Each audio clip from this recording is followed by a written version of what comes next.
Hey, thanks for joining us. I'm Michael Miller. I'm here today with John DuBois, who's running for Dade County Commission District 8, which is down south in the Palmetto Bay area. So, John, thank you very much for being here. Thank you, Michael, for having me. As far as the background, you were vice mayor of Palmetto Bay for 8 years as 2 consecutive 4-year terms. Yes, sir. And we are all proud of the work that you did. Thank you. And really, when people get elected for the second time, it's because the people have faith. The first time, maybe they took a chance with you. Right. And the second time, they know what they said. There's an old saying in running marathons, they said the first marathon's by accident, the second one's on purpose. So the same as with voters.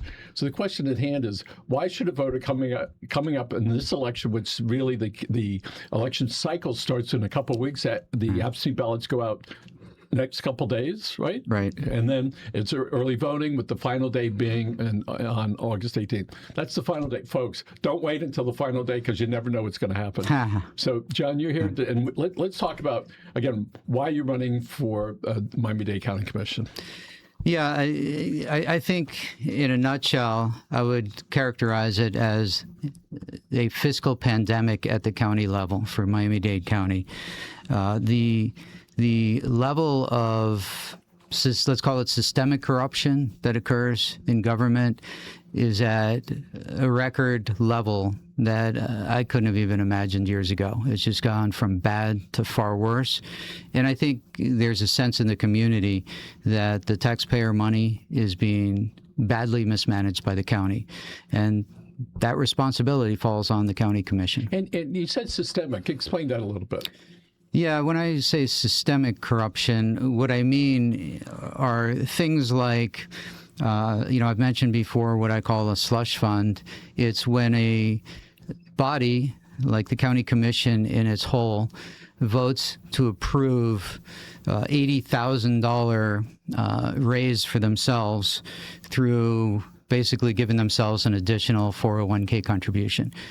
Not required to go to voters under the Constitution of the county, right? Because it's not actually a salary raise, it's benefits. Benefits can be done administratively and by commissioners voting. Salary raises have to be by the voters, approved by the voters. So, you have this ability to maneuver around to fill their own pockets financially.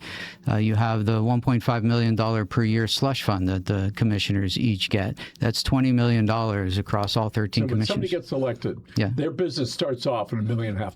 Yes. Right? That's the starting point. Yeah, to be able to spend on discretionary events to promote themselves as the county commissioner, when in fact they shouldn't even be allowed to name themselves as sponsors of the event, because it's really us as the taxpayers that are paying for and sponsoring the event. So we've asked the county government to look at providing public dashboards where people could go in and look at each of the areas and say, gee, I want to know how much money was spent on the parks in this area, Palm Beach County. They have an easy-to-access dashboard where a citizen can go in and find out where money is spent. What we've been able to find is, if you want to know how much somebody spent, you could go to their check registry, right, and put in the vendor's name, and you get the check number and the amount. That's not a dashboard. That is like simple, like 6th grade stuff. And you have to know who the vendor is, which is not always obvious. Right. And you have to guess. And it's just is terrible. And they can do it. Grant came out with a story. If you guys can't do it, call in the big boys. So he said Ken Griffith and Jeff Bezos, maybe they can fix it. This county commission can get this done if they want to. But there is something that not just this commission, but the government likes in hiding stuff. There's almost no transparency that is going on. And I hope that should you get elected, that you're going to make this thing wide open. So like these young folks right over here, sitting over there, Javi Betancourt's 2 children, hello, can wind up finding out how the county commission is spending their money. Yes, I absolutely intend on doing that. I am going to be their worst nightmare as a fiscal hawk, going line by line when the budgets are being assembled. We talk about deficits. You mentioned, well, the only government entity in the United States that is actually allowed to have a deficit is the federal government, because they print money. We are not. So what it really means is that the county has proposed to spend more money than they take in, which is mind-boggling considering how much additional revenue from real estate tax values increasing in the last 6 years, more than any place else in the United States. How is it possible that we can't come up with a balanced budget and try to spend more money than we're taking in? Apparently, there's going to be on this upcoming election the possibility of increasing the homestead exemption significantly, which would lead to ultimately less money for each of the cities. Yeah. So do you have a position on that yet? Well, frankly, I really don't think it's going to go through, certainly not as it's been described so far. I think there's probably more fine-tuning that's going to be applied if it does get final approval and not vetoed by the governor before it goes on the ballot. Then I think it's going to create a lot of confusion because people tend to throw numbers out without doing their homework. I've heard numbers from cities that are very, very material to their budgets that would require either significant cutbacks in service or significant raises in taxes, which, the residents of Dade County generally do not want. And speaking about budgets, it's probably been a little bit over a year that the sheriff is now an elected official. It happens to be a woman. Congratulations to Sheriff Rosie, as we finally call her. Yes. And it seems to have been, for most of us, it's like, okay, it's there. They provide great service to us. And my hat's off for that new department that's really done a great job. Right. So what are some things that you'd like to see done besides on the fiscal end to make life better for us? Yeah, so what's been happening without a lot of fanfare and a lot of news coverage is there have been cuts to services in order to pay for the bloated government and the overspending. As an example, I went to the dump at 184th the other day, and it was closed. Well, prior to 2026, to my best recollection, they have only been closed 2 days in past years. They were already closed 2 days this year prior to the July 4th holiday. So things like that where all of a sudden lines get longer as you're waiting to dump your trash. Mosquito control, I always thought, was one of the best agencies of Dade County in terms of you call them and they come right away. They do their jobs very well, very professionally, very quickly. Those things have gone by the wayside. There's just not the quality of service, the morale within the county. When you listen to your commissioners and others saying, "Oh, we need to cut salaries or cut staff," it doesn't go well. It doesn't go over well with the employees. So I think you got the morale issue, the way people are being treated publicly by the elected officials. We need more respect. And the biggest issue that I believe that when I was first elected vice mayor, one of my campaign promises to our voters of Palmetto Bay was that I will promise to make sure that all of our staff in Palmetto Bay understands customer service and treats them as customers with respect and good service, because that was a huge complaint. Other than traffic, that was one of the bigger complaints, right? And that is a huge problem in Dade County as well. All of the employees of Palmetto Bay, right after I was first elected, were sent to customer service training. And everybody said it was one of the best things they had done. So, at the end of the day, we need better management of the county, both from a pure managing personnel point of view as well as fiscal responsibility. So you mentioned earlier, or we were talking about when the pandemic came to town, 1919, 1920, there was a lot of federal money. And it went right into us down here, and we could go get COVID shots, we could go get our COVID tests, and it was wonderful. And there was a lot of money. Millions, right. Many millions, right? Probably tens of millions of dollars, right? And so what I had understood is that the county said, okay, let's go and we're going to use that money. We'll also go make some new departments because we have all this extra money, right? And then the money stopped, and there were still those departments that were there, right? And all those things that we got used to went away because the source of money went away. Yeah. And for instance, years ago, the Biscayne Bay, there was a Biscayne Bay officer, chief officer, who tried to help keep Biscayne Bay cleaner, and she was doing a good job. And all of a sudden, I don't hear anything about Biscayne Bay anymore. It's sort of gone away.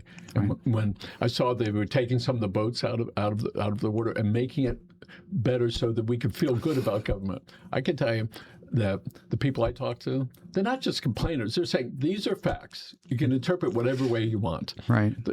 I have a friend out in sort of West Kendall where he is called repeatedly to get some trash off of some roads. Right. And the county can't figure out if it's state property or county. So what somebody did, they moved this, it was a ski-doo. See, I'm with you, right? They moved the ski-doo, somebody moved the ski-doo off the county property and put it on the state property. So then he kept calling, and it was almost impossible to get them to make a decision. Who's really responsible for that? And I think that's one of the chief complaints I have when they call downtown, that it's very difficult to be able to reach somebody to get their answer. Yep.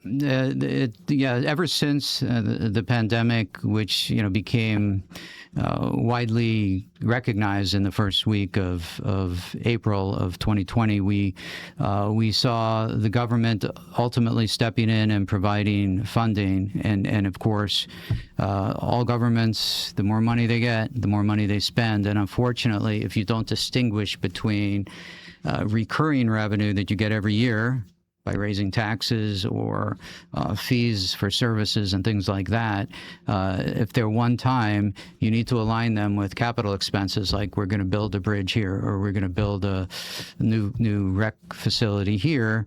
That's a one-time capital cost. That's what should have been done with the money. Instead, it was built into the services to plug the budgets, as you call them, deficits, before the budgets were finally approved, to plug those numbers, and they become part of operating budgets, but you're only getting the money one year and you're not getting it in subsequent years, which is a huge problem. When you're out knocking on doors and talking with people, what are some of the things that people bring up? Short subjects. What are the things that are mostly on their minds?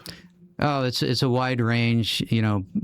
As they say, politics is always local. So you have potholes in front of your house that haven't been filled. You've got stormwater backup, flooding on your streets in front of your house. Those are the really super local things that city or county governments address. A lot of people complain about red light cameras. Well, there's a good example. The county passed, and our District 8 Commissioner voted in favor of the red light camera program to generate money. And the money was intended on being spent on things that the community wanted, whether it be school safety or lunches for kids or those sort of beneficial programs. Again, it was just used to plug existing deficiencies in our revenue. So it was never used for the purpose intended. So, the deception, this gets back to the systemic corruption. You put something in place to generate revenue, you get it approved and lead the taxpayers to believe that it's going to be used for these purpose and never used for purpose intended. That's systemic corruption. It happens all the time in Dade County. It needs to be stopped. On the fun side of those lights, a good friend of ours, the guy that was selling peanuts at the Orange Bowl, 2 tickets, same day, 50 feet apart in the school district. Yeah. And it's just like, wow, when does that end? A lot of people think when they say school hours, they say 2 o'clock or 3 o'clock. That's not the way it works. It's after and before, allowing the kids to get everywhere. So folks, be careful out there. $100 tickets, you better pay them or else they can come get you. Yes. So let's talk about traffic. It is traffic, and down in the Palmetto Bay. And what other areas the District 8 is Palmetto Bay, and what are the areas east and south? Yeah, so south you have Cutler Bay is directly south of Palmetto Bay. So most of our traffic from the south is the commutes from our Cutler Bay residents, and of course you have Homestead south of that. But in general, I think the traffic problem is just gotten worse over the years. And that is number one on the list You of hear that all the priorities time. for everybody in Dade County. And so let's talk about, there may not be a solution, but part of it can be accomplished by doing what? Yeah, so after having given up, tried, and have been let down by other elected officials, we, believe that the best, most effective solution that is kind of the low-hanging fruit to significantly reduce the high traffic flows in the direction of rush hour is to create reverse commutes by creating 50 to 100,000 new jobs in the south end of the county. That's District 8, District 9. I work very well with and am friends with the commissioner from District 9, Keone McGee, and we started this effort when I was vice mayor and he was minority speaker of the House, and we will continue once I get elected to the county commission. When we do unofficial polling, besides the cost of housing, Right. People are talking about the cost of living and then the commutes, the traffic. So unless something is significantly done, it will only get worse. And we see that. And forget about downtown. It's, if you want to walk, it's terrific, right? Right. And certainly now, because one of the agencies of the county, first is MDX and GMX, Right. they didn't put in the roads when they needed to. Right. When they could have done it. So it went from $1.5 to $3 billion. Right.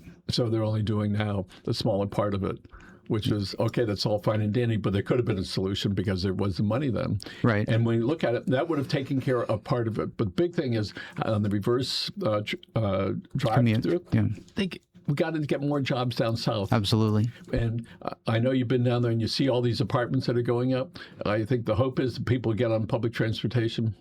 Maybe.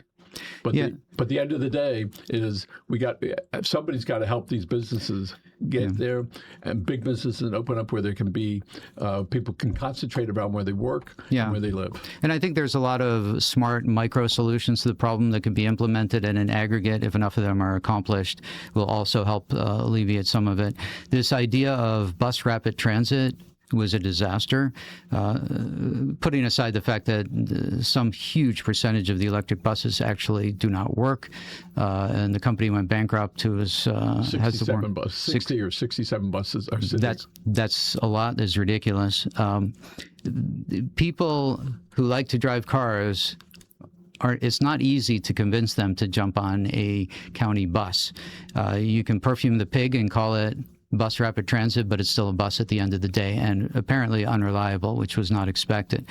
What Palmetto Bay did at the micro level was we found a lot of large parking areas outside churches or schools or wherever, and we created carpool zones where in the morning during rush hour, dozens and dozens of cars would show up to each of these, and we would use Palmetto Bay shuttles to bring them to the busway to put them on the public transportation infrastructure at Dadeland, as an example, right?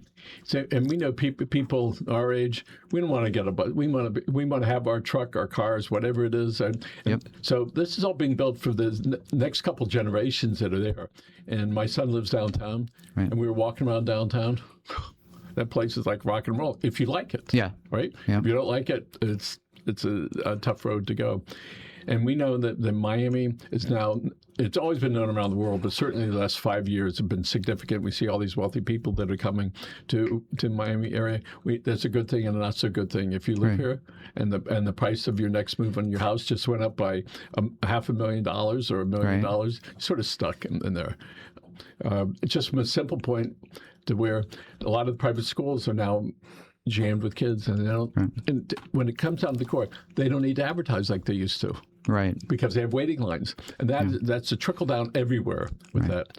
So, again, this election is coming up. Absentee ballots go out shortly. Tomorrow. They go out tomorrow.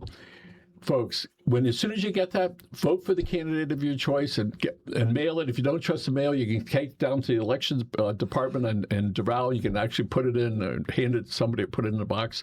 Then you have the early voting. Right. And then the final day, the last day of voting is on the 18th of August. Correct. We knew years ago on election day for the Miami-Dade County Commission, it was storming all day. And in all of Kendall, It was around 3,000 people that voted for one of the commissioners, all of Kendall, Wow. because that was the last day. Right. So vote rained out. early, and if people need more information, they can look you up. What's your website? Website is votejohndubois.com. Okay. And you happy to talk to people? I will take calls from anybody. My phone number is published. You'll be getting mailers in the next couple of days with my election information. There you go, right there. That is a great picture. Looks just like that. I swear to you, that was not photoshopped. He is that good looking, folks. Forget what you're seeing here. That's it right there. John, thank you so much for being here. Appreciate it. Thank you, Michael. Folks, let's look right over here. Well, thank you for joining us. And again, I want to let you know that Grant and I subscribe to the Disney rule, which is when you hug someone, don't stop until they do, especially if they're your grandchildren. Have a great day.